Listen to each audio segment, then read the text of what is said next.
Kayu besi rawa sepanjang 17 meter ini disiapkan untuk membuat salib. Melihat panjangnya, timbul pertanyaan, siapakah yang akan disalib? Siapapun itu, pasti sesuatu yang lebih besar dari mereka. Tapi Frankie Woro, Casimilus Awe, dan warga suku Auyu di Papua Selatan ini tak akan melukai siapapun. Mereka memakai salib ini sebagai tanda perlawanan.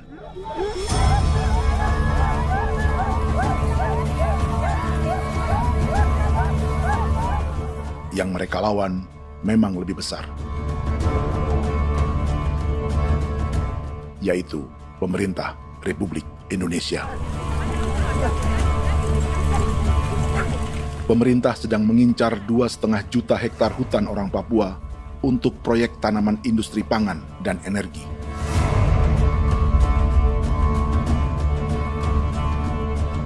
Ratusan kilometer dari salib orang-orang Auyu itu, orang Muyu sedang menyiapkan gerakannya sendiri. Tapi kali ini dalam bentuk sebuah pesta. Pesta yang disiapkan oleh marga Kimco Jinibjo selama 10 tahun.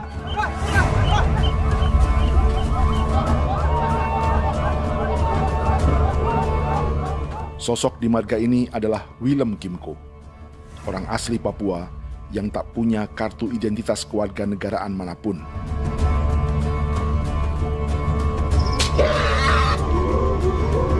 Pesta adat ini sudah cukup langka, tak hanya di Papua, bahkan di kawasan Pasifik dan peradaban Melanesia.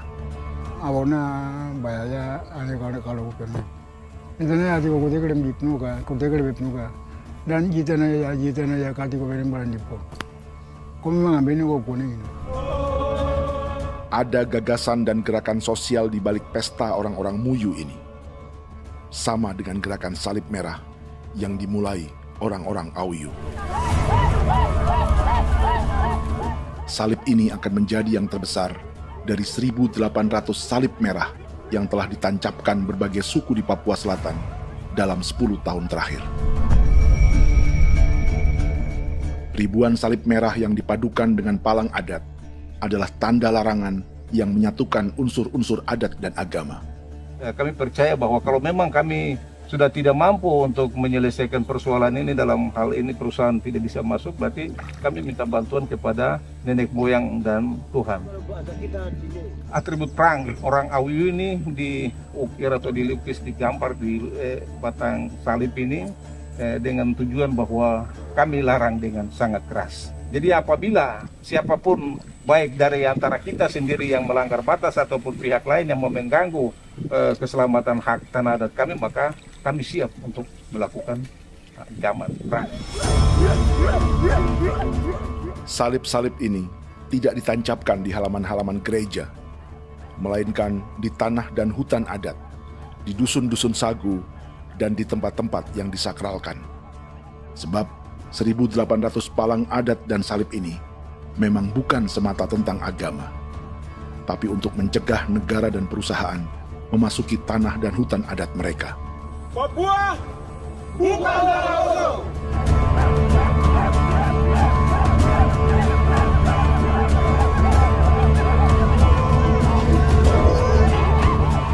Di zaman TikTok ini, kami ingin menceritakan semua ini lewat film yang pendek.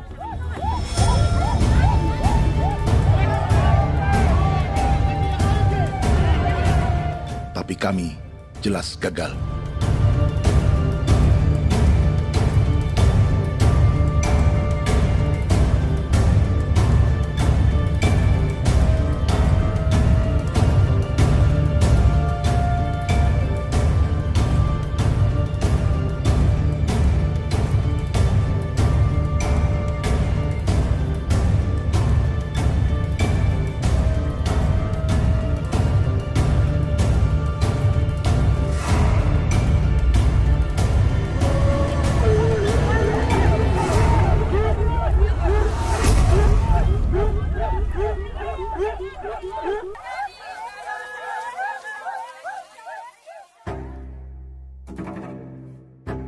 Di planet ini, ada 5 pemilik hutan hujan tropis terluas yang tersisa.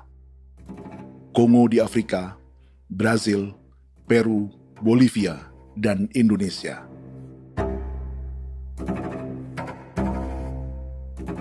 Di Indonesia, satu-satunya pulau yang hutannya masih terjaga adalah Papua, pulau terbesar kedua di dunia setelah Greenland.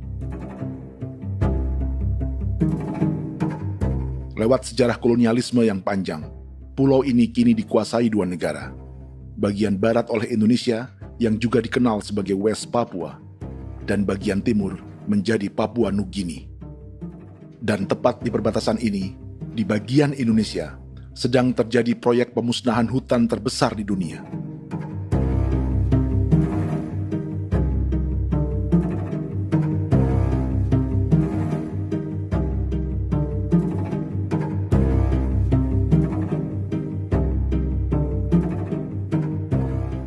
Pemerintah Indonesia sedang membuka lebih dari 2,5 juta hektar hutan untuk sawit, tebu, padi, dan peternakan.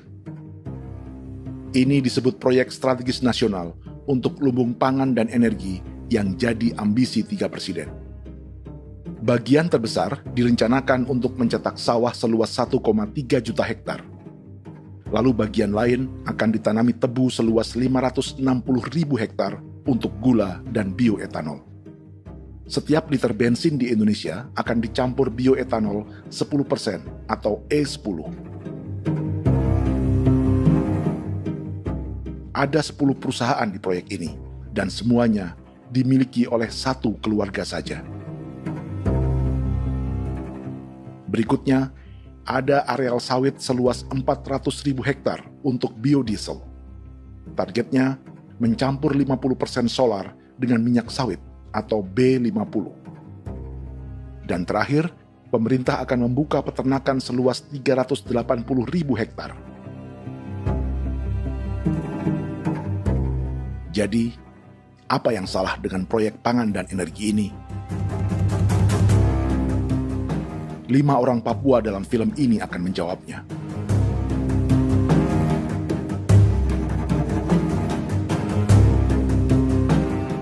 Yang pertama adalah Yasinta Moiwen dari suku Marin.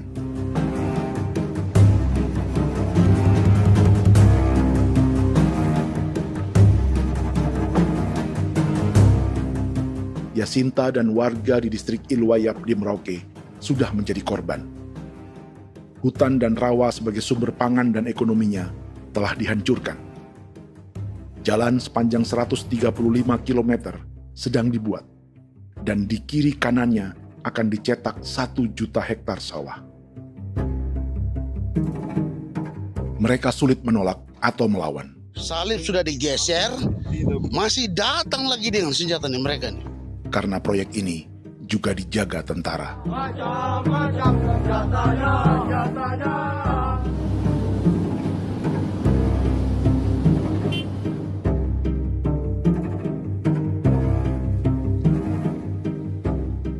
Yang kedua adalah Natalis Buer di distrik Tanah Miring, Merauke. Petani milenial ini merasa ditelantarkan. Sebab setelah hutannya diubah menjadi sawah, sebagian sawah-sawah ini tak tergarap. Orang asli Papua seperti Natalis tak punya modal untuk benih, pupuk, perawatan, hingga ongkos panen.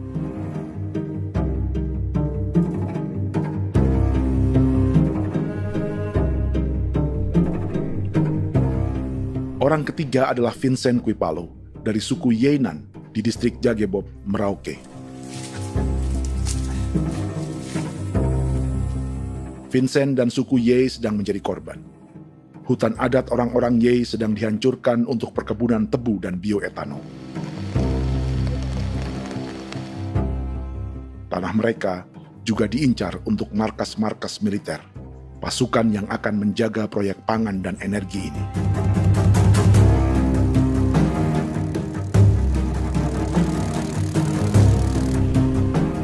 Yang keempat adalah Frankie Woro dari suku Auyu di distrik Fofi, Kabupaten Bovendigul. Hutan dan tanah mereka terancam perluasan perkebunan sawit untuk campuran biodiesel atau B50. Orang-orang dari suku Auyu ini adalah calon korban. Merekalah salah satu pelopor gerakan Palang Adat dan Salib Merah. Meski kadang berseberangan dengan gereja yang mereka anggap lebih mendukung pemerintah dan perusahaan. Mereka bahkan sedang merencanakan gerakan yang lebih besar, dengan salib yang lebih besar. Tanah milik Somu Sobisiba itu bahwa tanah ini diciptakan oleh Tuhan dan memberikan warisan kepada kami. Kami ini hanya hak jaga.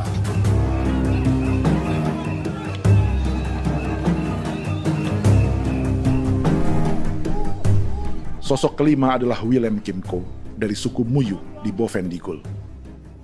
Tokoh adat dari Muyu ini hidup di garis belakang proyek negara, sehingga belum menjadi korban.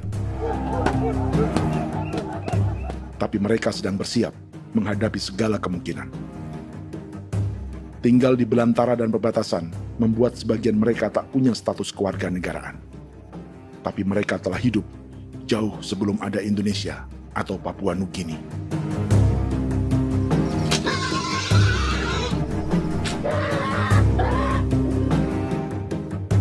Kelimanya mewakili jutaan orang asli Papua yang sedang terancam eksistensinya. Jika kita merasa kepunahan peradaban Neanderthal di Eropa, Aztec dan Inca di Amerika, atau aborigin di Australia adalah sejarah masa lalu, film ini menceritakan bagaimana pemusnahan sebuah bangsa dan kepunahan sebuah peradaban sedang terjadi di masa hidup kita. Kepunahan bukan karena kerusakan lingkungan dan ruang hidup semata, juga karena dihantam 60 tahun operasi militer.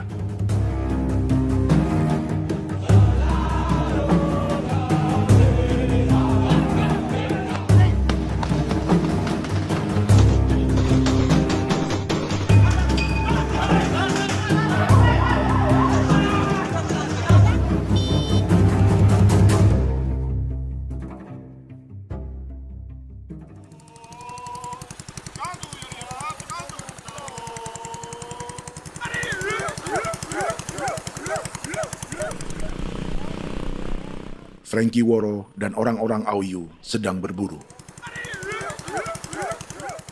Tapi lokasi perburuan mereka mulai dikuasai perusahaan perkebunan sawit.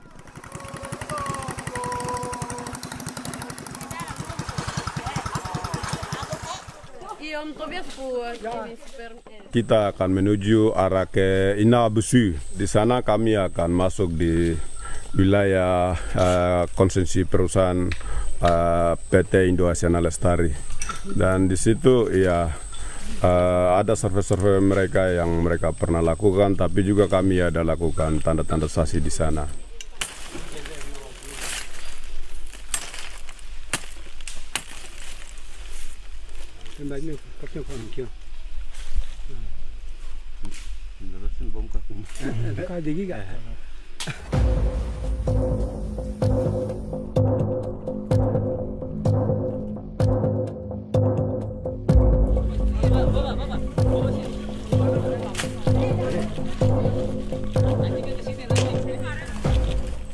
Dapat dengan yang induknya, tapi karena induknya dia lari dan terlambat kerja, akhirnya yang bisa kita dapat dia punya anak ini saja.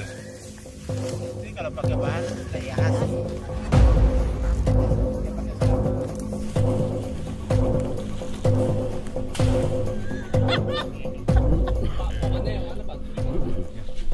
Pohon ini pohon bitanggur, dia punya kayu ini kita biasa gunakan untuk kerja perahu, dan juga kulit depu getanya itu kita pakai untuk kerja ini, panah-panah ini lem, jadikan lem ini, panah-panah. Hutan ini adalah supermarket bagi suku Auyu. Juga lumbung pangan atau bank untuk menyimpan deposito kekayaan alam. Hutan juga tempat yang penuh dengan sejarah suku, situs budaya, dan tempat-tempat sakral. Inilah yang sedang mereka pertahankan dari incaran pemerintah dan perusahaan. Untuk semua alasan ini, mereka menancapkan ribuan salib merah.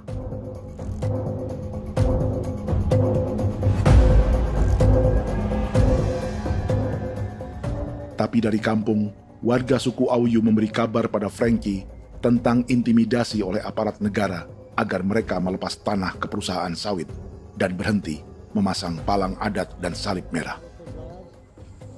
Ada beberapa titik yang saya sudah siap, tetapi di sini emergensi dari saya, terutama di Kampung Sokangon, PT Damai Timber. Dia mengganggu saya dengan menggunakan kekerasan maupun pihak hukum. Dan kemarin saya ada pernyataan penolakan secara resmi, tapi masih tetap dengan menggunakan pihak hukum untuk masuk, untuk harus dituntut saya untuk harus diterima perusahaan itu. Kita di situ ada 15 marga, tetapi 15 marga juga tidak setuju. Marga-marga siapa yang terima dan marga-marga mana saja yang menolak. Nanti kita lihat dari pertimbangan itu, dan di situ dan kita undang mereka untuk bicara dengan kami. Sebagai sosok yang aktif dalam gerakan, warga Auyu terus memberi informasi lapangan kepada Frankie yang tak selalu berada di kampungnya. Izin pernyataan yang mereka paksa saya untuk tanda tangan itu, tapi sementara saya tidak tanda tangan. Data semua ada di tangan saya. Ya. Baik, kalau gitu itu lebih bagus karena tanda tangan itu yang berbahaya. Iya. Tanda tangan itu yang lebih berbahaya karena sekarang ini modern dan canggih, dan itu yang mereka biasa pakai untuk tipu muslihat. Mereka biasa pakai itu di tanda tangan itu. Betul. Dari Bambisa juga di Sofia dia masuk untuk memaksakan kami marga untuk harus menerima perusahaan itu. Tapi kemarin kami sudah menolak. Babinsa nama bosku. Babinsa ini nama bosku. Itu yang sekarang strategi militer yang sekarang mereka pakai. Jadi yang penting masyarakat itu yang benar-benar mau menolak siap dukung ketua marga siapa yang nanti tampil. Ini adalah peta konsesi sawit untuk biodiesel dalam proyek strategis nasional. Dan di distrik Fofi inilah, orang-orang Auyu hidup dari sungai dan hutan. Tapi Frankie di Bovendigul masih lebih beruntung. Setidaknya dibandingkan Yasinta Mowien di Merauke yang sudah kehilangan hutan dan rawanya.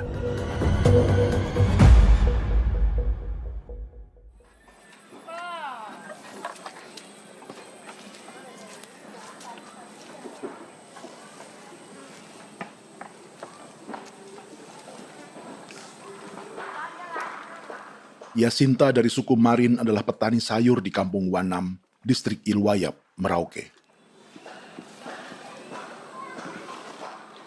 Memanfaatkan lahan yang ada, ia berkebun dan menjual hasilnya ke pasar kampung. Ini ekonomi warga di Wanam untuk menghasilkan uang, lalu memberi barang kebutuhan yang tak bisa mereka produksi sendiri.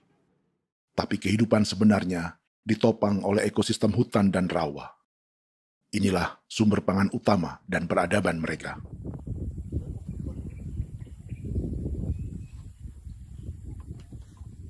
Namun ketenangan ini diusik ketika tiba-tiba pada Mei 2024, di Pelabuhan Wanam datang ratusan alat berat untuk proyek pangan dan energi pemerintah.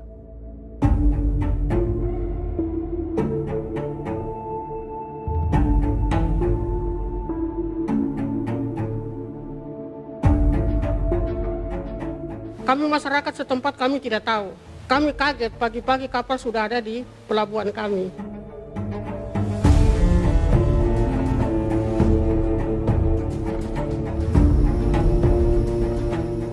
Yasinta Mowien atau Enrika Gebze dan warga lainnya tak pernah diajak bicara atau dimintai pendapat. Seakan-akan Papua adalah tanah kosong. Kita suka kaget yang dong bawa turun alat berat dong bawa turun, kita kaget masyarakat. Dorang subongkar itu kayu-kayu.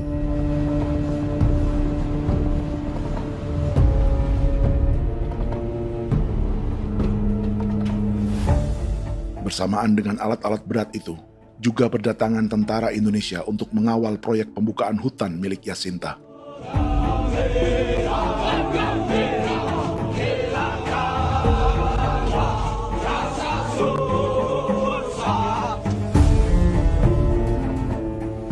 Ribu alat berat didatangkan dari Cina ke Papua oleh perusahaan bernama John Lin Group sebagai kontraktor pemerintah. Ini disebut sebagai pesanan eskavator terbesar di dunia dengan nilai 4 triliun rupiah. Misinya membuka hutan dan rawa milik orang Marin, salah satunya untuk membangun jalan sepanjang 135 km.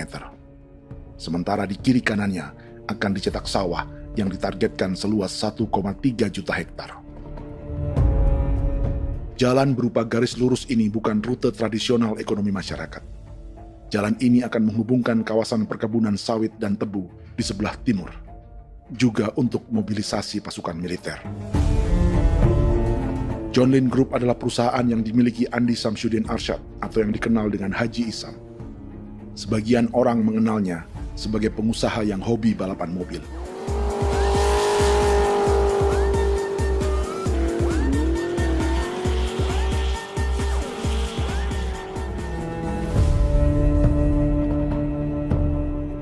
Tapi di Kalimantan, ia berbisnis batu bara, perkebunan sawit, pengolahan karet, penerbangan, perkapalan, dan biodiesel.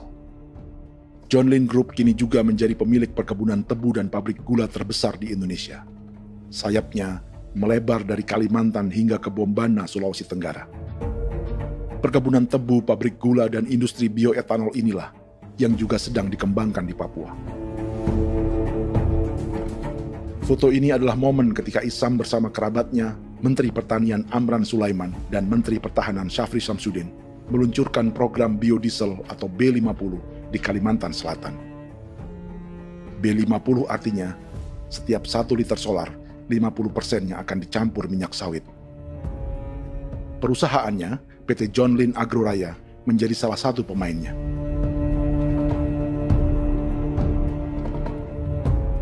Sepanjang tahun 2025, saham PT John Lin Agroraya pernah naik hingga 700%.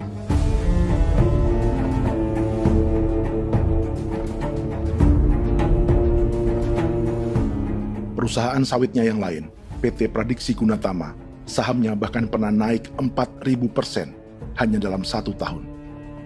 Dari harga saham ini saja, nilai kekayaan keluarga Isam diperkirakan mencapai 100 triliun rupiah lebih, menjadikannya salah satu keluarga terkaya di Indonesia dan salah satu pemain penting industri bioenergi. Dan di Papua Selatan inilah sebagian sawit-sawit untuk mendukung program B50 akan ditanam. Inilah tanah orang-orang Wambon, Muyu, Marin, Yei, atau Auyu seperti Frankie Ward.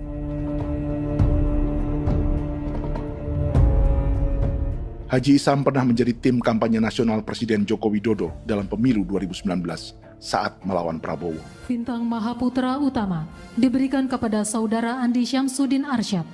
Beliau berjasa luar biasa dalam mendorong pertumbuhan ekonomi daerah maupun nasional. Setelah menjadi presiden, Prabowo memberi gelar kehormatan Bintang Mahaputra Utama pada Isam.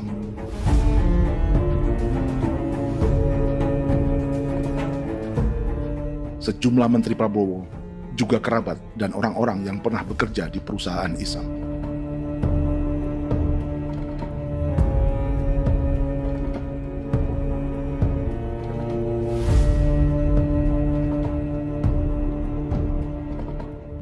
Lawan sebesar inilah yang sedang dihadapi Jacinta di kampung Wanam, Merauke. Atau petani perempuan lain seperti Enrika Gebse. Jadi alam kita ini sudah rusak. Jadi kita itu biasa jalan dari sini tuh harus pasang jerat di situ, harus cari makan di situ lagi. Itu tempat-tempat itu pasang-pasang jerat, tempat babi, rusa, sekarang sudah tidak ada lagi.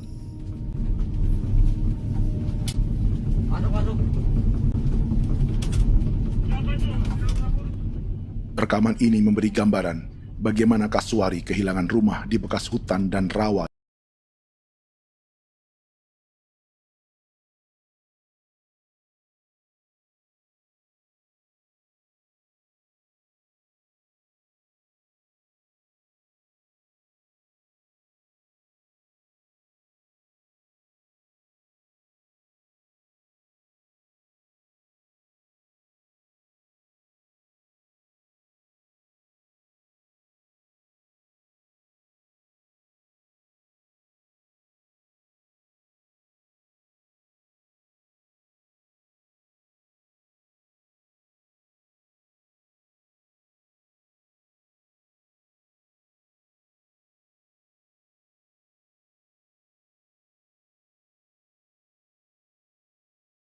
Cadangan pangan nasional. Macam-macam senjatanya, Proyek ini menambah panjang alasan mempertahankan kehadiran tentara di Papua dalam 60 tahun terakhir. Saat ini, jumlah tentara Indonesia di Papua mencapai 56.000 personel. Atau ada 1 tentara untuk setiap 100 orang Papua. Bandingkan dengan rata-rata nasional, di mana hanya ada 1 tentara untuk 696 penduduk Indonesia. Itu belum termasuk polisi. Artinya, 1 orang Papua dijaga lebih banyak senjata dari rata-rata penduduk Indonesia. Tanah dan hutan diambil secara sepihak untuk kepentingan pembangunan batalion dan bandar antariksa. Ini bentuk perampasan masyarakat. Penolakan kehadiran markas-markas militer terjadi di sejumlah tempat di Papua. Tak hanya karena trauma dan ketakutan, juga karena mengambil tanah-tanah adat.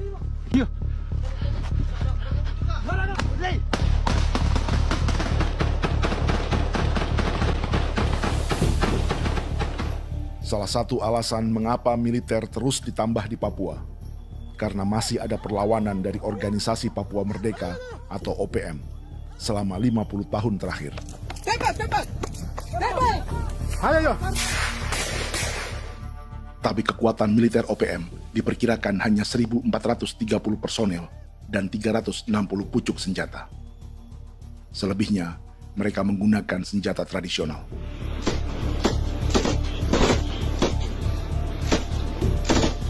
Dengan demikian, kekuatan tentara dan polisi di Papua 58 kali lebih besar dari gerilyawan Organisasi Papua Merdeka.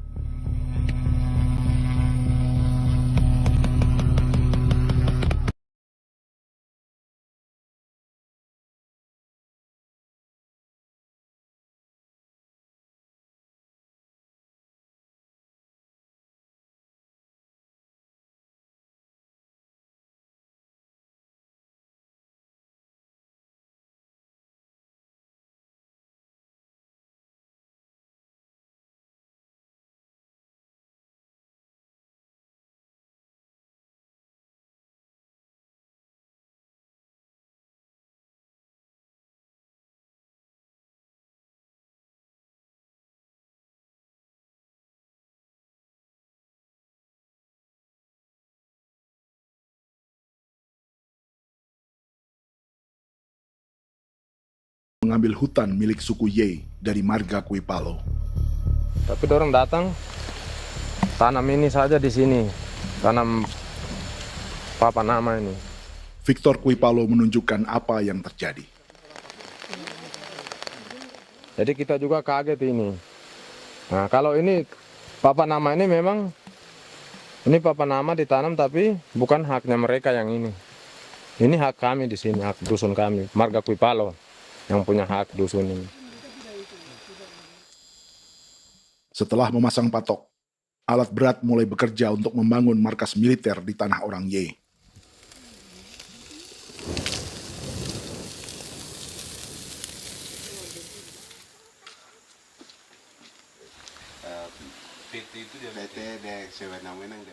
Kehadiran markas militer mengkhawatirkan warga yang pernah mengalami trauma.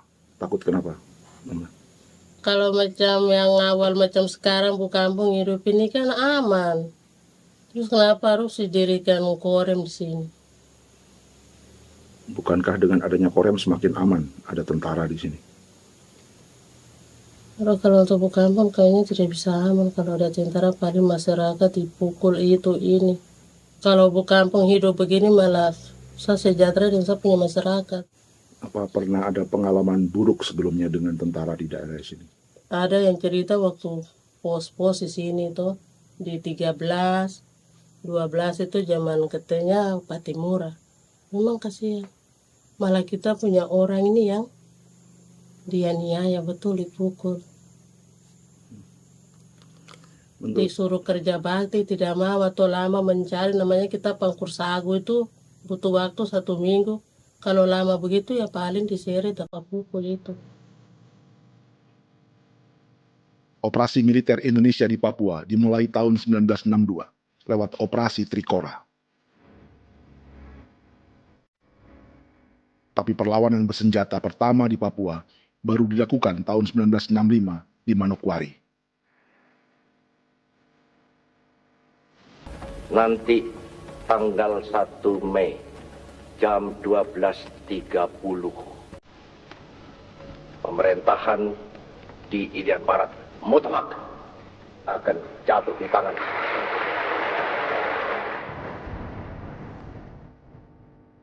Sejak itu, selama 60 tahun, operasi militer untuk menaklukkan Papua terus dilakukan. Salah satu operasi militer paling berdarah adalah Operasi Wibawa untuk memenangkan Indonesia dalam jajak pendapat tahun 1969. 643 orang tewas di Paniai.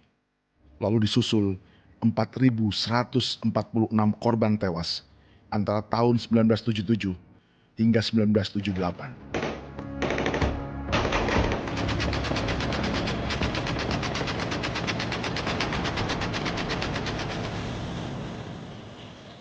Operasi militer ini menimbulkan gelombang pengungsian hingga kini. Dewan Gereja Papua mencatat 103.000 orang menjadi pengungsi pada tahun 2025 dan nyaris tak diberitakan media-media Jakarta. Jumlah pengungsi terbesar tercatat di Nduga yang mencapai 20.000 jiwa.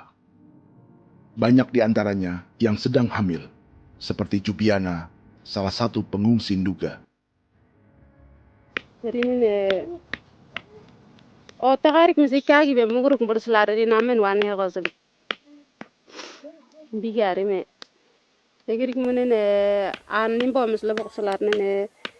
Wam dagyak lek prak de oi kore bangal no so ndak lo yo nanda me anet ndang no yat de nanen di ko nerwa membri wal marwa. Tegirik munene wa tringel no semana.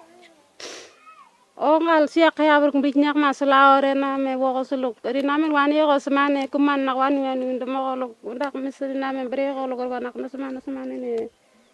Nebe minit waru da kan abi ne dige. War de mino pragit de laina bulan Maret April ya na. Mana kantan barang ne lire na bam ne. Jubiana lalu menamai anaknya pengungsi Kogoya. Selain Jubiana, juga ada Emma dari Maibrat yang melahirkan di hutan. Sampai di kampung gini, katanya bilang ada tentara yang bangun jembatan. Saya capek itu juga pun masih tahan. Kembali lagi ke hutan lagi. Itu sampai saya jatuh di tengah jalan. Orang sampai terbanting di kayu semuanya. Berasa sakit begitu.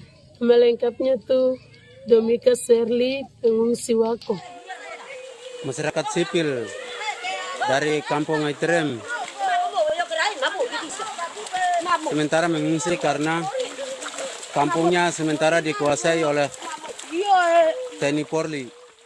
Seratusan ribu pengungsi di Papua saat ini jauh melampaui jumlah yang mengungsi ke Papua Nugini tahun 1984, yaitu 10.000 orang karena menghindari operasi militer.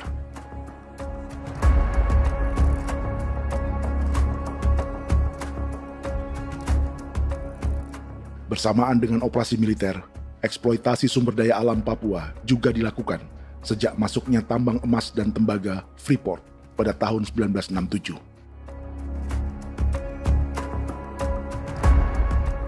Disusul perkebunan sawit awal tahun 1980-an. Lalu ada perburuan buaya untuk diambil kulitnya. Sebelumnya, ada eksploitasi gas alam di Teluk Bintuni, pencarian besar-besaran kayu gaharu, atau pembukaan hutan tanaman industri. Ini belum termasuk perburuan dan perdagangan ikan arwana di selatan Papua, penebangan kayu merbau dari hutan-hutan Jayapura, emas di Blok Wabu Intan Jaya, bahkan nikel di pulau-pulau kecil Raja Ampat.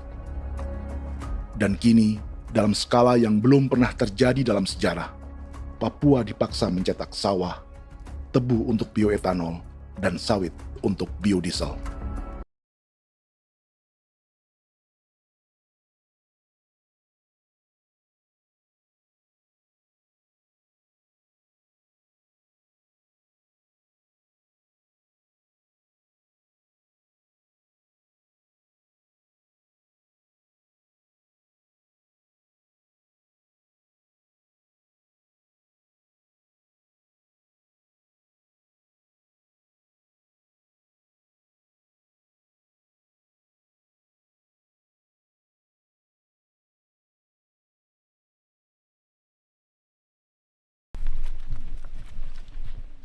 Inilah yang sedang menimpa keluarga Vincent dan Victor Kuipalo di Merauke. Hutan mereka diambil untuk markas militer dan industri perkebunan, PT Murni Nusantara Mandiri. 1 dari 10 perusahaan yang diberi konsesi untuk menanam tebu dan memproduksi gula serta bioetanol seluas 52.000 hektar.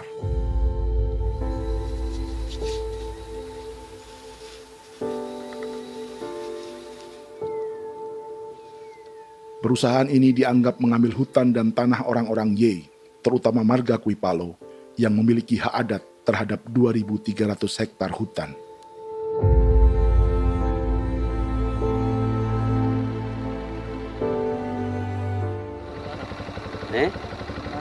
Tentara? Tentara. Oh iya, tentara.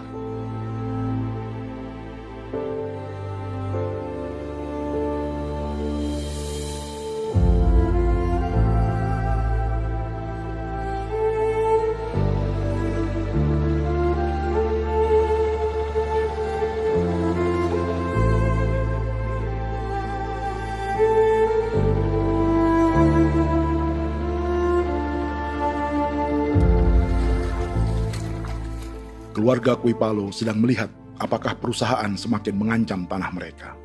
Dan kekhawatiran itu terbukti. Iya, makanya tadi saya bilang ini dari sini saja dekat ini sudah masuk di dalam ujung lapang ini. Ini hutan, yang ini hutan yang dorong ada bongkar sekarang ini. Ini sudah punya alat sudah dekat ini. Dekat sekali ini. Ini di sini. Nacau, kelapa itu yang jalan lama, jalan setapak ini. Dari udara, terlihat alat-alat berat semakin mendekati tanah orang-orang Ye, marga Kuipalo.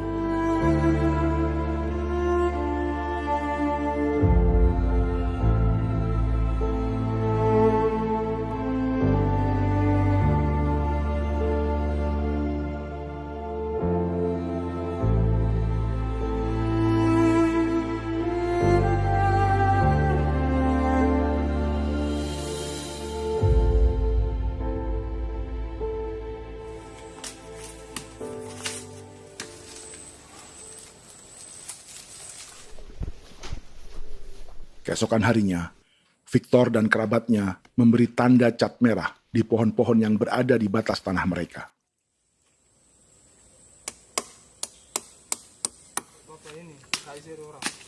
Tapi tanda peringatan adat ini tak diindahkan perusahaan.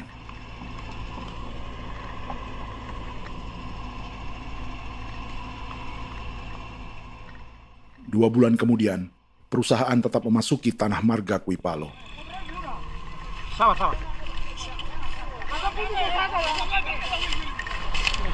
Kami manusia, kau lihat. Tapi tidak sudah sakit hati sekali saya katakan. Ini sama baikin kalau pikiran berubah lagi. Kami juga punya tangan, hanya beda rambut. Mister itu juga. Woi, buka. Tidak.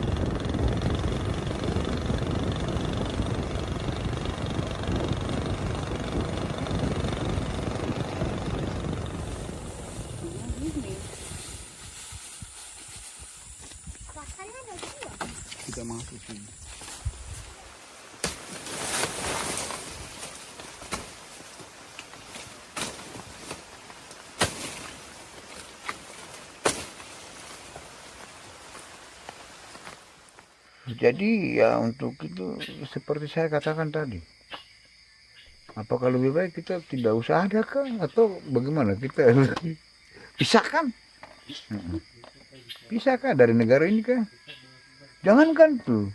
Saya kemarin bicara sama Daniel, datang sama saya dengan persoalan Kodam ini. Saya bilang, Pak Daniel, kalau lebih baik saya ngungsi ke Papua Nugini.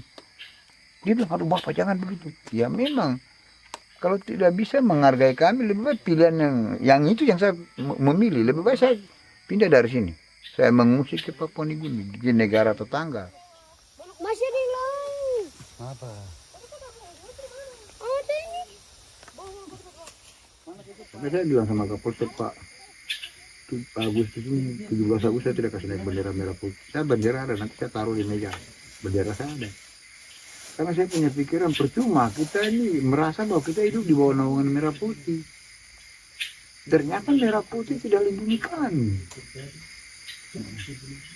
Tidak anggap kami sebagai kami rakyatnya. Dia lambang negara. Dan kami menghargai lambang negara itu. Ternyata lambang negara ini, kita bernaung di bawah lambang negara ini, kita tidak dilindungi.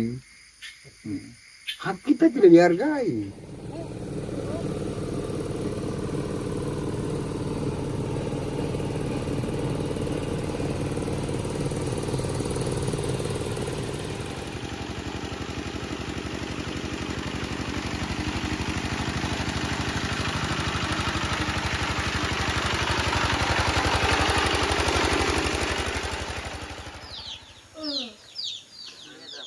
Marga Kuipalo dari suku Ye terus mendapat teror dan intimidasi agar melepas tanah mereka yang hanya dihargai Rp300.000 per hektar. Tapi mereka tidak berjualan tanah. Makanya mama itu tidak suka untuk lepas tanah. Untuk apa? Baru di dalam hutan itu ada obat-obat tradisi. Itu sudah Kalau macam ada sayur juga, kita ambil sayur yang dia tumbuh sendiri. Jadi kita ini mau kemana, kalau itu sudah digusur, ya habis. Kita ini jadi penonton.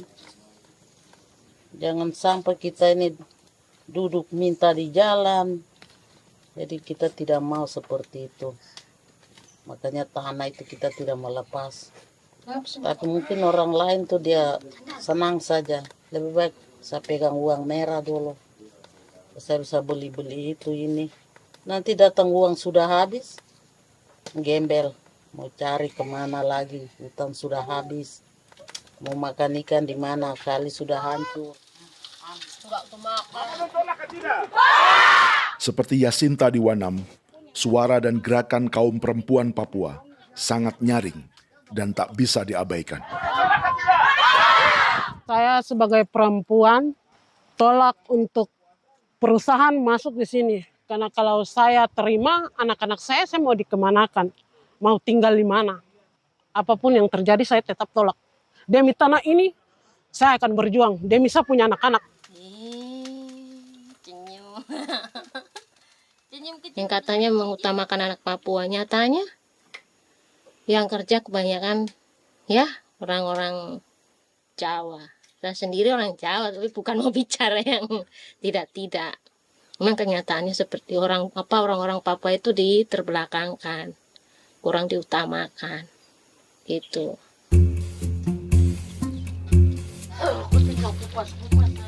Proyek food estate seperti mencetak sawah, bukannya tak diikuti warga Papua.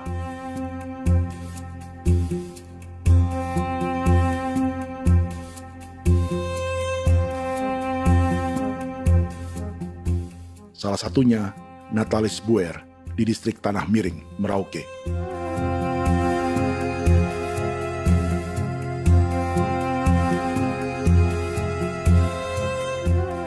Setelah menghabisi hutan, pemerintah Indonesia mencetak sawah untuk tanaman padi karena beras mulai menjadi makanan pokok menggantikan sagu.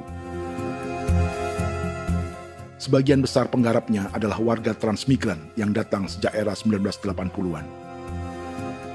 Bahkan petani transmigran sudah ada sejak Belanda membuka proyek padi kumbe di distrik Kurik. Lokasi yang sering jadi langganan pejabat Indonesia memamerkan sawah di Papua. Tapi Natalis juga ingin belajar menanam padi atau bersawah. Namun ia kesulitan karena dibutuhkan modal untuk benih, pupuk, hingga pemeliharaan dan panen. Lalu sawah-sawah ini pun mulai dikuasai pendatang.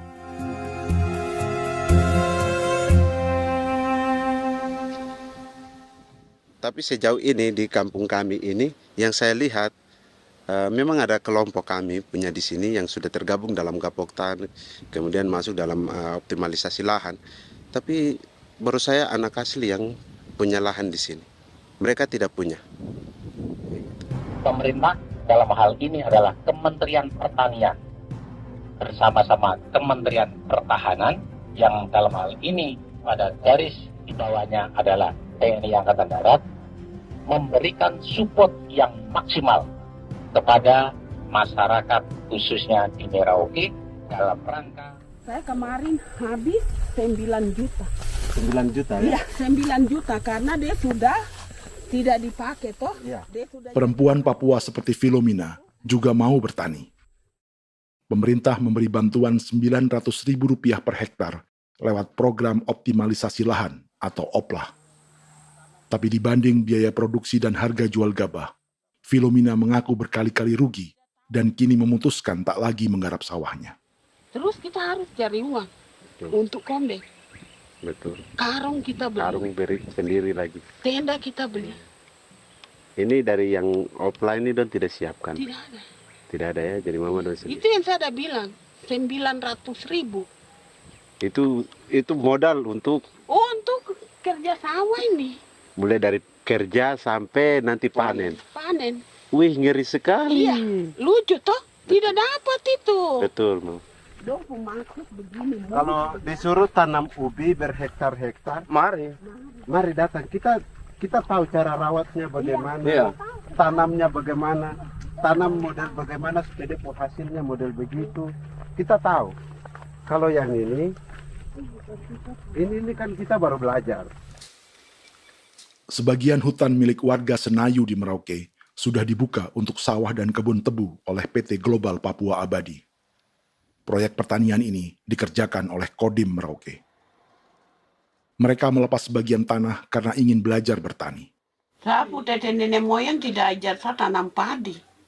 Tapi saya mau berubah. Generasi saya yang berikut ini besok lusa tidak bisa makan pisang, sagu. Namun program optimalisasi lahan yang dijanjikan dengan berbagai bantuan tak dirasakan Filomina. Obat rumput beli, obat padi beli, jonder kita bayar, bahkan bibit masih kurang, cari bibit lagi beli.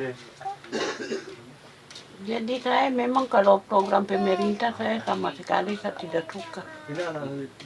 Baku tipu saya.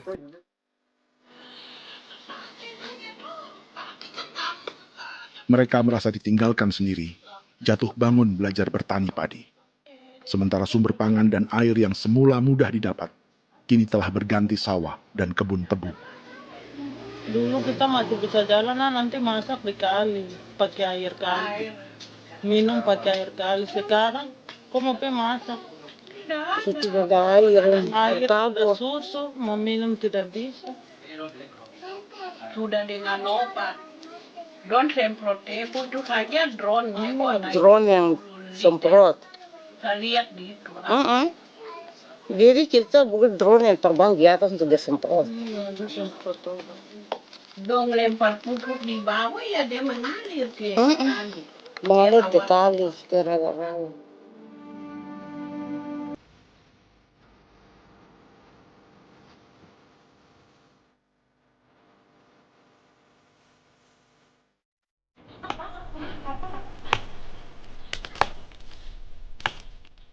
Seperti pertanian sawah bagi orang Bali atau Toraja, bagi orang Auyu dan suku-suku lainnya di Papua Selatan, sagu juga bukan semata tentang pangan.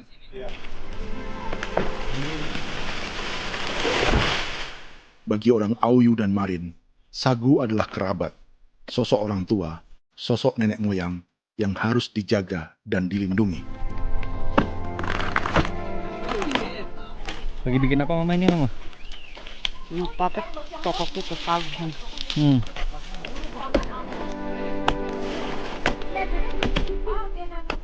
Kami diingatkan oleh leluhur, sagu itu tidak boleh digusur dan tidak boleh diganggu dengan cara apapun, dan di dalam rangka kepentingan apapun tidak boleh. Kamu harus bela, bahkan sampai nyawa pun harus menjadi taruhan demi membela keselamatan pergerakan sagu di atas tanah ini.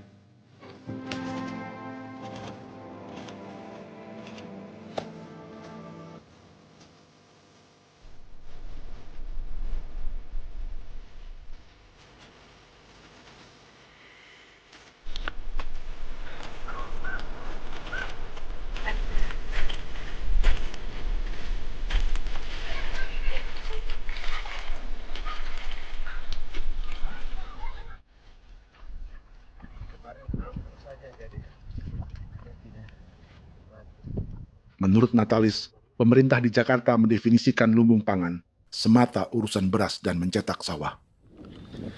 Sebenarnya orang Papua itu bukan tidak bisa bertani. Kami tanam ubi itu bagian dari pertanian.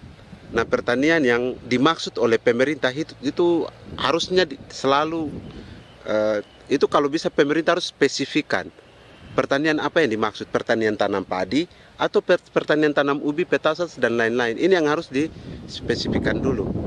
Begitu, sehingga tidak menjustifikasi kami orang asli Marin bahwa kami tidak bisa bertani. Bukan. Kami buka kebun besar-besar di sana, bahkan bermeter-meter, ratus-ratus meter pakai sekop, bukan pakai ekskavator, tapi ini pakai skop.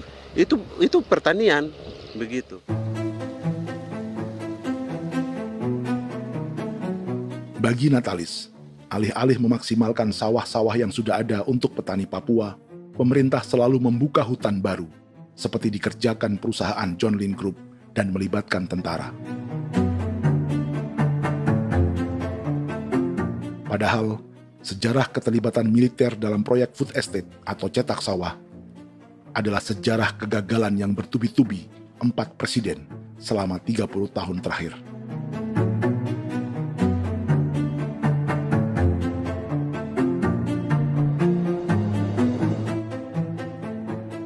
Papua bukan yang pertama menjadi proyek lumbung pangan yang melibatkan tentara. Kalimantan telah menjadi korban 30 tahun sebelumnya.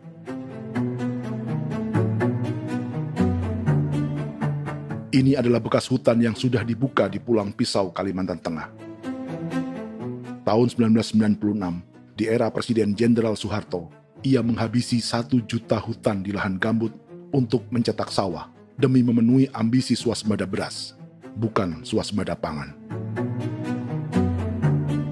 Hutan tropis Kalimantan dihabisi dalam skala yang belum pernah terjadi dalam sejarah. Di bawah rezim militeristik, tak ada yang berani melawan keinginan Soeharto, termasuk orang Dayak seperti Kuneng. Nggak bisa dihalangi itu. Nggak boleh dihalangi. Ya kalau ada kata-kata aja menghalangi, sudah kita diseret ke kepolisian dulu. Atau bisa langsung di PKI-kan. Iya, di PKI-kan gitulah. Jadi kita tuh nggak berani apa-apa dulu tuh. Apa maunya aja. Misal bilangnya A.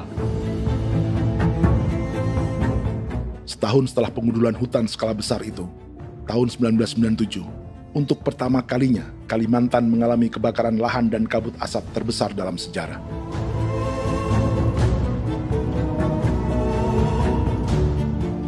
Sebagai ilustrasi, ini kondisi kabut asap tahun 2015.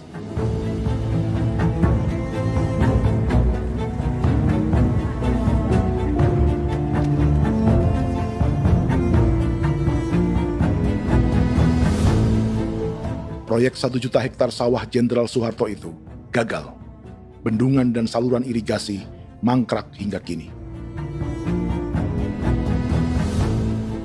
Mei 1998, rezim Soeharto tumbang, 2 tahun setelah ia menumbangkan jutaan hektar pohon di Kalimantan. Setiap tahun, lokasi ini menyumbang kebakaran dan kabut asap yang merugikan jutaan orang. Sawah yang berhasil di Kalimantan justru bukan sawah yang dibangun Jenderal Soeharto, melainkan yang dirintis para transmigran sejak era 1980-an. Sawah-sawah inilah yang ikut digarap oleh militer di era Presiden Joko Widodo. Dan hasil dari proyek food estate Presiden Jokowi itu sama sekali jong nih, nggak ada harapan lagi sudah seperti ini. Tapi Jokowi terus memperluas area food estate hingga 16.000 hektar. Presiden Jokowi juga menyerahkan urusan lumbung pangan ini kepada Prabowo yang saat itu menjadi Menteri Pertahanan. Salah satunya di Kabupaten Gunung Mas, Kalimantan Tengah, untuk membuka perkebunan singkong seluas 31.000 hektar. Food Estate Singkong Jenderal Prabowo ini dimulai dengan membuka 600 hektar hutan di Tawai Baru. Proyek singkong untuk bioetanol ini pun dijaga tentara. Dan seperti Jenderal Soeharto, proyek Jenderal Prabowo ini pun gagal.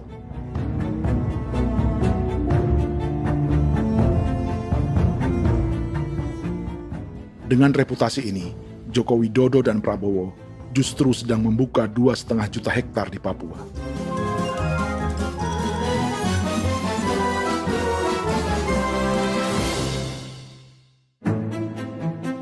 Setelah Jenderal Soeharto, Presiden Jenderal Susilo Bambang Yudhoyono juga mencoba membuka food estate di Papua sejak tahun 2010. Namanya Merauke Integrated Food and Energy Estate atau MIFE. Proyek ini juga gagal. Lalu di lokasi yang sama, Jokowi berusaha meneruskan dengan proyek mencetak sawah 1,2 juta hektar yang juga gagal. Sekarang yang paling siap adalah 1,2 hektar. Yang 1,2 juta hektar.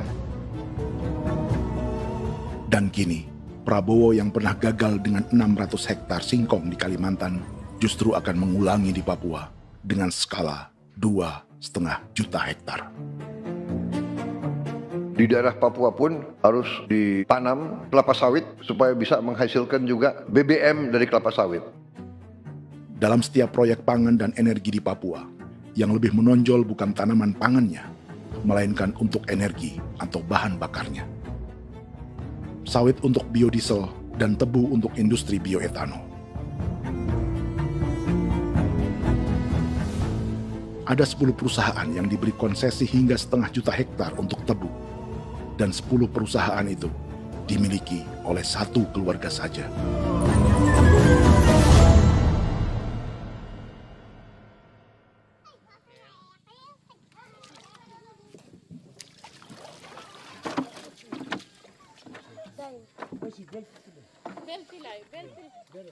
Para perempuan Auyu di Bovendigul akan berangkat memancing. Priska Beni membantu menyiapkan perahu.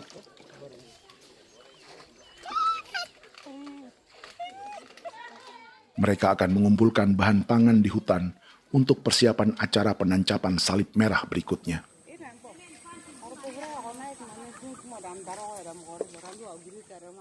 Priska sudah mengambil posisi memancing.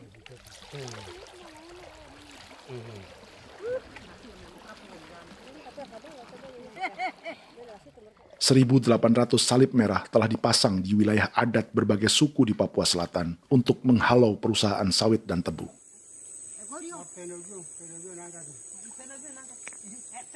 Maria Tebung yang paling muda datang membawa hasil. 2 ekor ikan gastor alias gabus toraja. Sebagai generasi Z, pendidikannya sampai sekolah dasar. Di perusahaan perkebunan seperti sawit atau tebu, ijazah SD hanya bisa menjadi buruh kasar. Tapi ia tak tertarik. Karena kita hidup itu dari alam, kita pancing, juga di darat, bawa anjing, terus bikin pagar sagu, dapat babi, bawa baru kita makan. Jadi kita tidak mau perusahaan masuk. Sementara Priska Beni masih mencari peruntungan. Tapi baginya, menjadi nelayan di Sungai Fofi masih lebih baik daripada bekerja 9 tahun di perkebunan sawit. Sudah pengalaman, jadi kita tidak mau lagi. Berapa lama ketika kerja itu? Selama di sana. 9 tahun di sana. 9 tahun? Saya baru pulang dari perusahaan. Selama 9 tahun kerja di sawit, bisa punya rumah kah? Atau tidak. Motor kah? Tidak. Johnson kah? Tidak. Cuma makan saja. Pendapatan juga kan tidak lebih. Habis dimakan.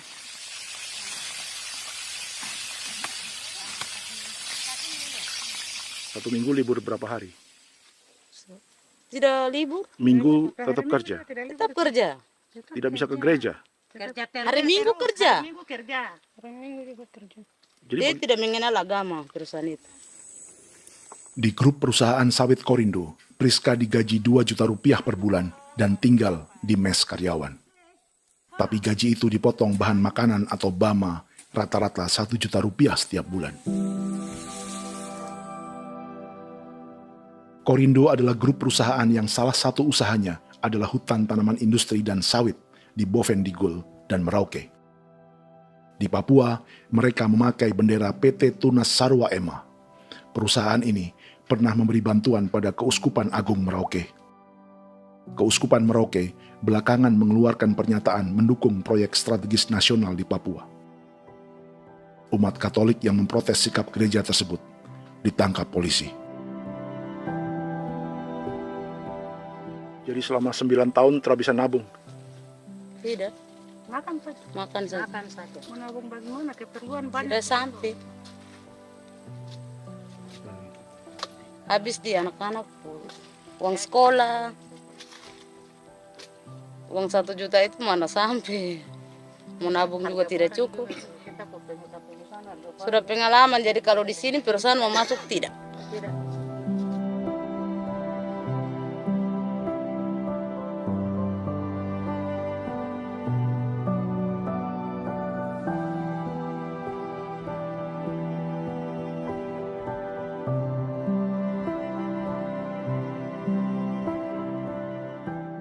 Dan menu makan siang seperti ini agaknya sulit bagi buruh sawit atau tebu yang digaji 2 juta rupiah per bulan. Generasi Z seperti Maria Tebung atau generasi milenial seperti Priska Beni punya matematika ekonominya sendiri. Sawit untuk biodiesel atau tebu untuk bioetanol tak akan ada bedanya bagi mereka.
Perkebunan tebu 1,5 juta hektar di Merauke adalah ide 3 presiden untuk menggenjot penggunaan bioenergi sebagai campuran bahan bakar fosil. Selain swasembada pangan, swasembada energi di daerah Papua pun harus ditanam kelapa sawit supaya bisa menghasilkan juga BBM dari kelapa sawit. Juga tebu menghasilkan etanol. Singkong, kasava juga untuk menghasilkan etanol. Bioetanol adalah bahan bakar nabati atau tumbuhan yang dapat dicampur dengan bensin. Sama dengan program biodiesel yang mencampur solar dengan minyak sawit. Pertamina saat ini sudah menjual BBM bioetanol dengan campuran 5% yang dipasarkan dengan merek Pertamax Green 95. Tapi pemerintah ingin menaikkan kadarnya menjadi 10% atau E10. Maka ke depan kita akan mendorong untuk ada E10. Kemarin malam sudah kami rapat dengan Bapak Presiden. Bapak Presiden sudah menyetujui untuk direncanakan mandatori 10% etanol. Idenya untuk mengurangi ketergantungan pada bahan bakar fosil yang diimpor dan menimbulkan polusi.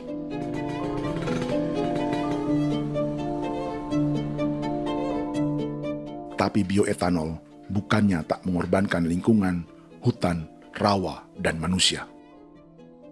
Karena program E10 membutuhkan 7,3 miliar liter bioetanol, maka lahan yang dibuka untuk menanam tebu bisa mencapai 1,3 juta hektar.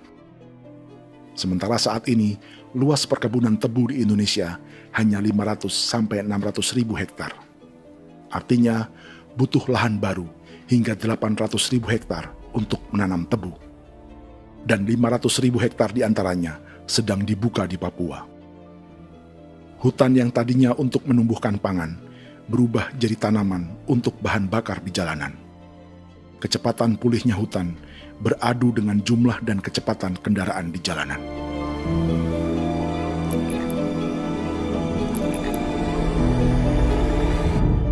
Dahaga terhadap energi tak pernah bisa dipuaskan. Setelah minyak sawit untuk biodiesel, dunia kini merambah singkong, jagung, dan tebu untuk bioetanol. Benua Amerika, Eropa, sebagian Afrika, hingga separuh Asia kini mulai memakai bioetanol sebagai campuran bahan bakar.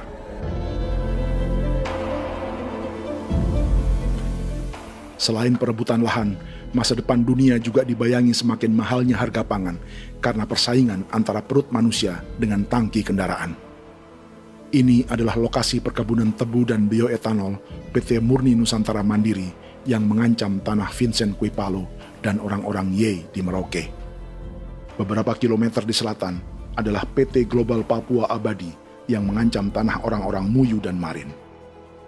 Dua perusahaan ini adalah bagian dari 10 perusahaan yang mendapat konsesi lahan untuk tebu dan bioetanol di Merauke.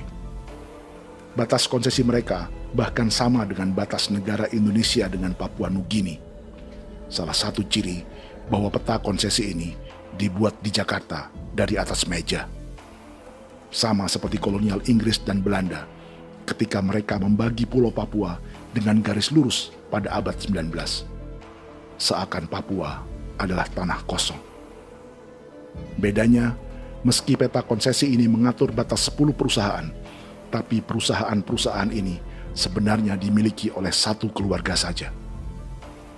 Ini nama 9 dari 10 perusahaan tebu dan bioetanol di Merauke, Papua. 99% saham mereka dimiliki sebuah perusahaan bernama PT Merauke Nusantara Manis. Sementara 1% sisanya dimiliki PT Merauke Gula Mandiri. Tapi saham kedua perusahaan ini dimiliki PT Merauke Sugar Group. Dan perusahaan ini, 90% sahamnya dimiliki pengusaha bernama Angelia Bonaventure Sudirman, serta perusahaan bernama Zico Trust dan Resource Harvest. Lalu 10% lainnya dikuasai PT Papua Energi Abadi, yang pemiliknya adalah Dudi Christian dan Angel Madeline. Sekarang, mari kita lihat siapa mereka. Angelia Sudirman adalah keponakan dari salah satu konglomerat sawit Indonesia, Martias Fangiono. 9 perusahaan di Papua ini berada di bawah bendera Merauke Sugar Group. Dan Merauke Sugar Group hanya satu dari 7 grup perusahaan milik keluarga Fangiono.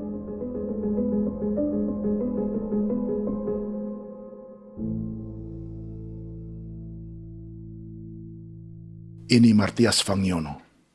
Seperti Haji Isam, Martias selama ini dikenal sebagai pengusaha sawit yang kini merambah bisnis tebu dan bioetanol.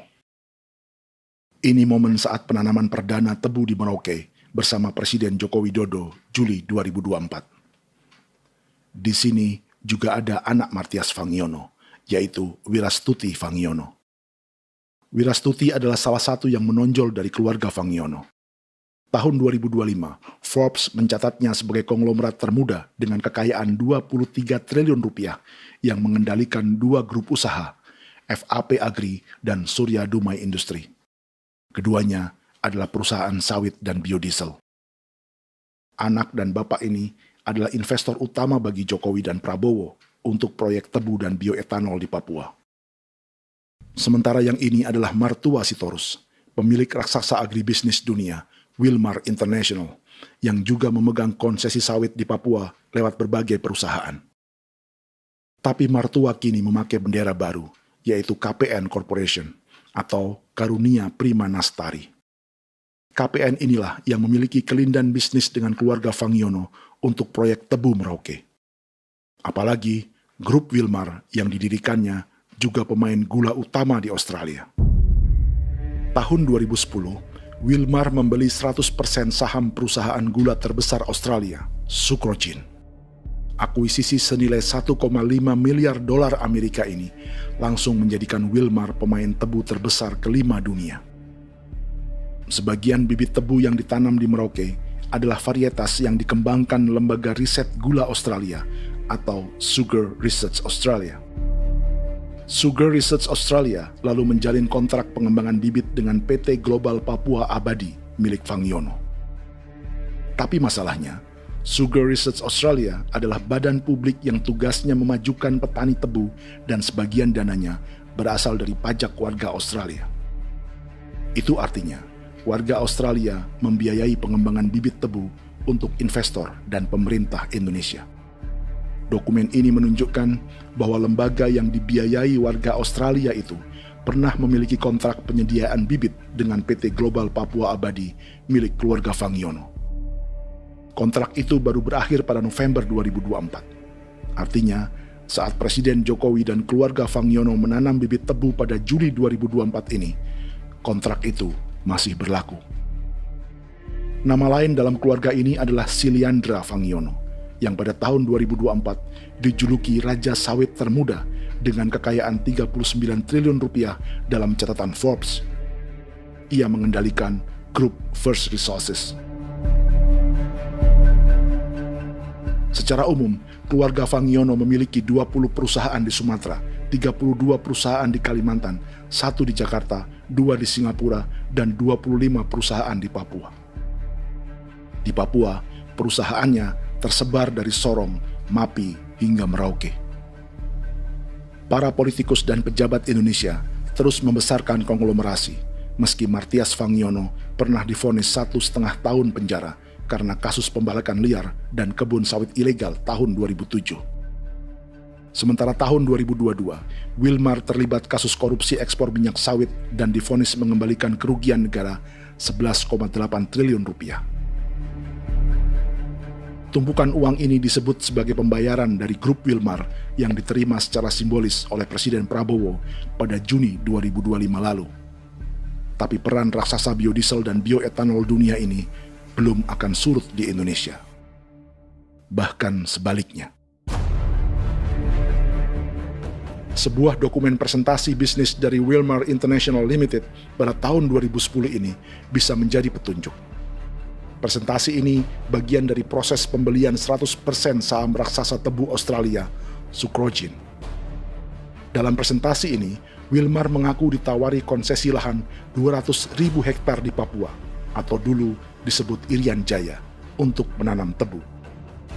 Dengan penerbangan hanya 2,5 jam dari kantor Sucrogin di kota Townsville ke Merauke, Wilmar akan mengawinkan bisnis gula dan bioetanolnya menjadi pemain dunia. Dan lokasi yang diincar oleh Wilmar adalah distrik Ilwayap di Merauke, kampung halaman Yasinta Moiwen. Dan persis disinilah, 14 tahun kemudian, ribuan eskavator John Lynn Group milik Haji Isam mulai membuka hutan sebagai kontraktor pemerintah. Presentasi dan gagasan ini dibuat oleh Wilmar pada Juli tahun 2010. Sebulan kemudian, Agustus 2010, pemerintah Presiden Susilo Bambang Yudhoyono meluncurkan proyek Lumbung Pangan dan Energi Merauke atau Merauke Integrated Food and Energy Estate. Targetnya membuka lahan 1 juta hektar dalam 5 klaster yang masing-masing 200.000 hektar. Angka yang sama dengan presentasi Wilmar. 5 tahun kemudian, 2015, giliran Presiden Joko Widodo yang mau melanjutkan proyek pangan dan energi 1,2 juta hektar. Menjelang pensiun sebagai presiden, Jokowi kembali menggencarkan proyek ini dan melibatkan Prabowo sebagai Menteri Pertahanan. Jokowi lalu mendukung Prabowo sebagai presiden berpasangan dengan anaknya, Gibran Rakabuming Raka sebagai wakil presiden. Kini, setelah menjadi presiden, giliran Prabowo yang melanjutkan proyek bioetanol dan biodiesel dengan memobilisasi militer dan melibatkan pejabat-pejabat yang juga para elit partai koalisinya.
...300 tahun lalu, hutan-hutan di Pulau Jawa dalam waktu singkat berubah menjadi perkebunan tebu di bawah rezim kolonial Belanda.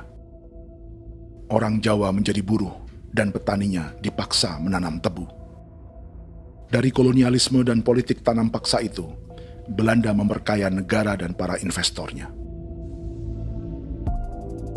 Tak puas membuka hutan untuk perkebunan di Jawa dan Sumatera, kolonial Belanda menanam tebu hingga di Suriname dan mengerahkan ribuan orang Jawa sebagai buruh pada tahun 1890. Inggris yang sudah menguasai negara seluas India dan Papua Nugini pun masih menanam tebu jauh di tengah Samudra Pasifik, di tanah orang-orang Fiji. Lalu memindahkan puluhan ribu orang India menjadi buruh di sana. 200 tahun sebelumnya, ratusan ribu orang Afrika bahkan diperbudak untuk bekerja di perkebunan-perkebunan tebu Spanyol dari selatan Eropa hingga Karibia, Kuba, atau Jamaika. Jika dulu tebu menjadi gula atau emas putih, kini cerita kolonialisme tebu berlanjut di Papua untuk bahan bakar nabati atau bioetanol. Dan seperti semua cerita tentang kolonialisme, akan ada yang berpesta dan ada yang membayar. Dalam setiap cerita pesta kolonialisme, baik di Jawa, Karibia, atau di Papua, selalu melibatkan para elit lokal, dari pejabat, perwira, hingga agamawan. Tapi dalam setiap kolonialisme, juga selalu ada cerita tentang mereka yang mempertahankan diri dan melawan.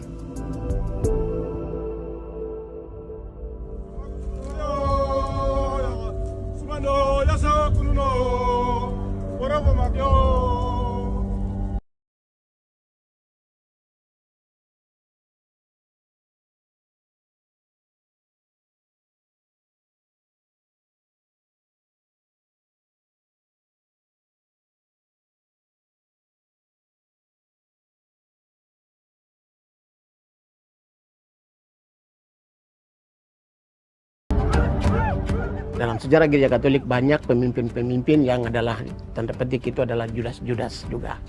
Jadi itu sudah pasti karena itu adalah manusia. Satu sisi sebagai manusia dalam perjalanan digoda, apalagi ada dalam posisi-posisi jabatan, ya mungkin banyak tawaran-tawaran lain, lalu disitulah terjadi pergeseran keberpihakannya kepada misi gereja tadi itu untuk umat, untuk mereka yang tertindas. Orang kirim eksavator, orang kirim tentara, orang kirim polisi. Pukul kami bukan pencuri, kami tidak pernah mencuri orang barang. Kami tidak pernah menangis ke orang lain. Kami tidak pernah menangis ke kita bapak mama, kami menangis kepadamu.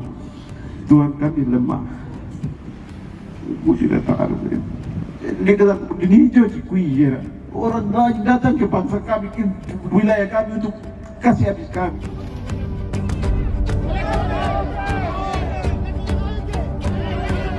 Ya Hakimam Dehi, Ya Hakimam Dehi, Bono Ya Hadigul Dehi, Bono Ya Hadigul Dehi.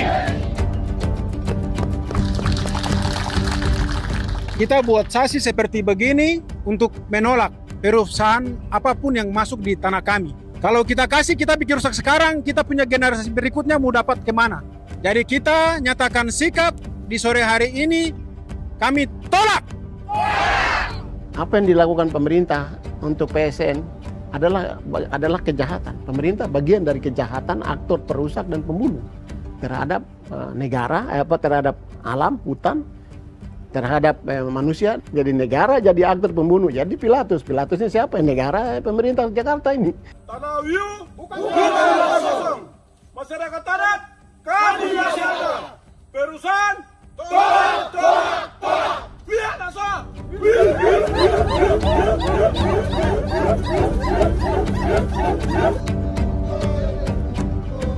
Jika tanah adat dan hutan adat hilang, kami mau hidup di mana? Maka di sini saya mau bilang, negara jangan tipu-tipu kami lagi.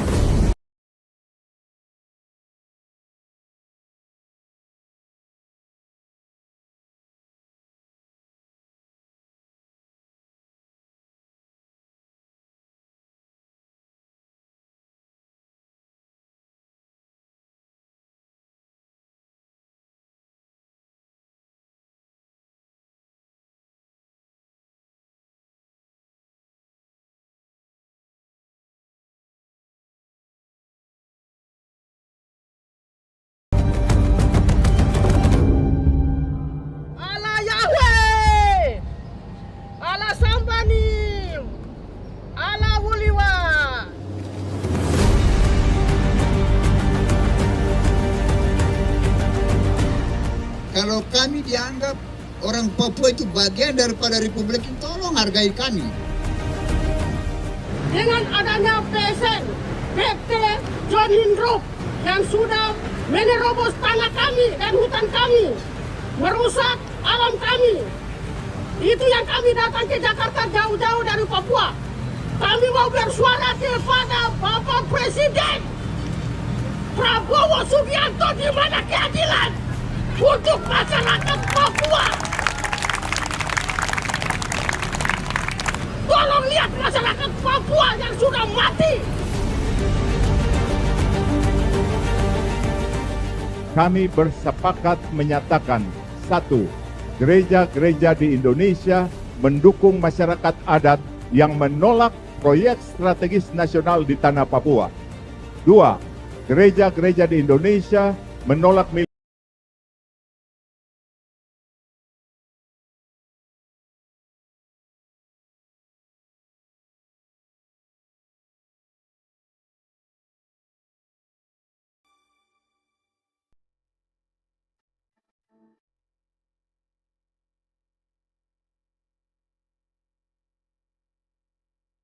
Kita sering merasa banyak hal buruk sudah jadi cerita sejarah.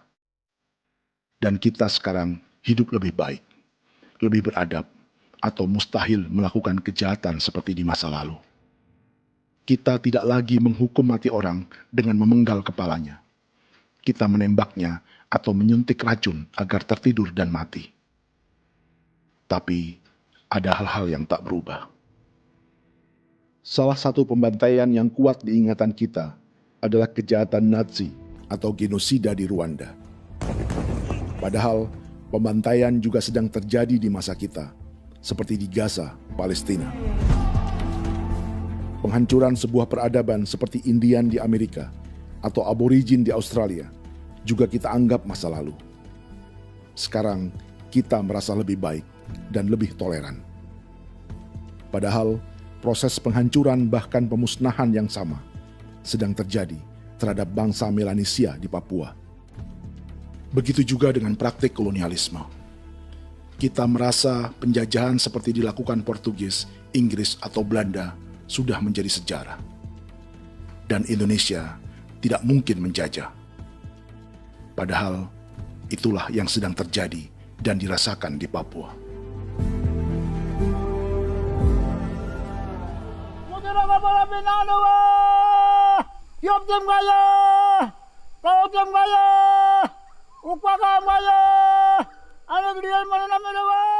Jalannya sejarah ini disadari Willem Kimco di pedalaman Bovendigol, Papua. Hidup terpencil dan tak tersentuh urusan negara bukan berarti selalu aman.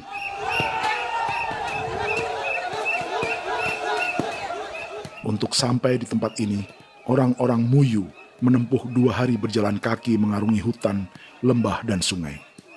Termasuk mereka yang datang dari perbatasan Papua Nugini. Mereka berkumpul untuk memenuhi undangan pesta adat yang disebut Awon Atatbon atau pesta babi. Yang mengundang adalah marga Kimco Jinipjo. Yang dituakan di marga ini adalah Willem Kimco. Ia tak punya kartu tanda penduduk dan kewarganegaraan manapun, baik Indonesia atau Papua Nugini. Tahun 1984, 10.000 orang Papua, terutama suku Muyu, mengungsi ke Papua Nugini untuk menghindari operasi militer Indonesia, termasuk Willem Kimco.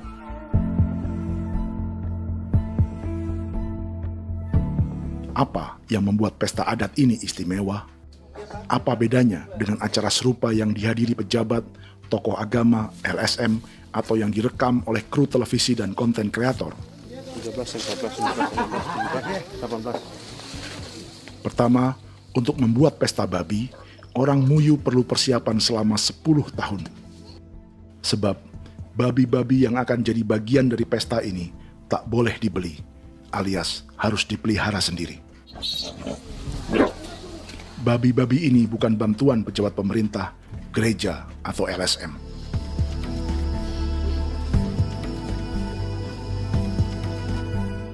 Yang kedua, babi-babi ini tidak dipelihara di kandang.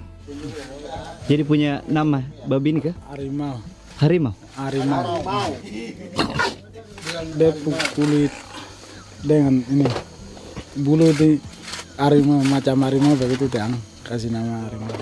Setelah diberi nama, mereka dilepas liarkan di hutan sejak kecil. 10 tahun kemudian, jika tiba saatnya pesta, para pemburu akan mencari mereka di dalam 479 hektar hutan milik marga Kimco. Suku atau marga lain tak akan mencurinya di hutan, karena mereka sudah punya babi dan wilayah masing-masing.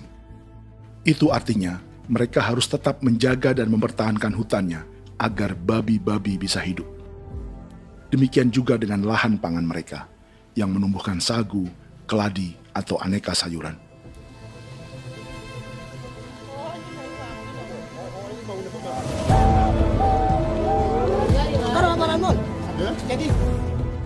Yang ketiga, dalam Awon Atatbon atau pesta babi, binatang ini tidak dimakan secara gratis. Setiap marga atau klan dalam suku Muyu akan membayar jerih payah tuan rumah menjaga hutan dan memelihara babi.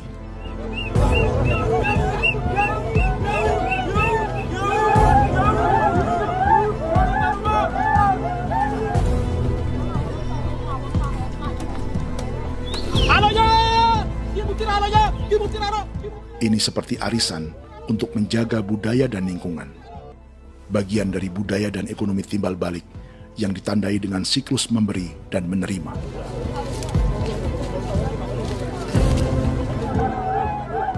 Ini juga cara orang Muyu membangun dan memperluas aliansi. Awon bet begul bet, ulan yau kando bet, asat bet anani, asat bet yang ligan anani, oh, ado amten anani, menini tena jaga, kepo kemo ko di mana. Kepo kemo mayat nih. Kep tetek mau yang gue kep kanin between ke iftore wen. Nih wen nih tanah ke kadek nih. Oke. Kep kan nanti kutu apa mau kepo kep pasar kutu orang. Kon keneman gini wan. Koko kati bolon jabeng. Koko kuning bolon ja. Jika Willem Kimco dan marganya bisa menjaga hutan dan wilayahnya, marga lain ikut diuntungkan sebagai sebuah ekosistem. Demikian juga sebaliknya. Alasan keempat, mengapa pesta babi ini memiliki tempat khusus dalam peradaban orang Muyu, karena Willem Kimco khawatir peradaban mereka akan punah, menyusul ancaman terhadap ekosistem dan hutan. setiap marga atau klan harus mengkonsolidasi diri dan membangun aliansi.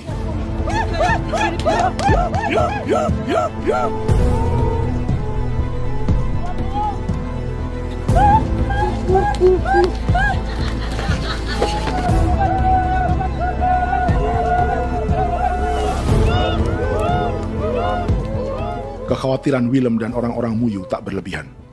Ruang hidup mereka bersinggungan dengan proyek bioetanol dan biodiesel pemerintah Indonesia.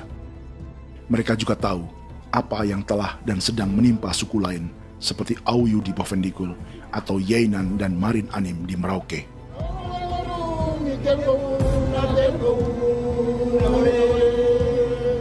Jika suku-suku lain menggunakan palang adat dan salib merah sebagai gerakan perlawanan, orang-orang Muyu memakai pesta babi untuk mempersiapkan diri dan konsolidasi. Sebab, berbeda dengan saat mengungsi tahun 1984, kali ini yang datang ke tanah orang-orang Muyu tak hanya tentara, juga alat-alat berat bersama para pebisnis pangan dan energi. Malu, awan atas.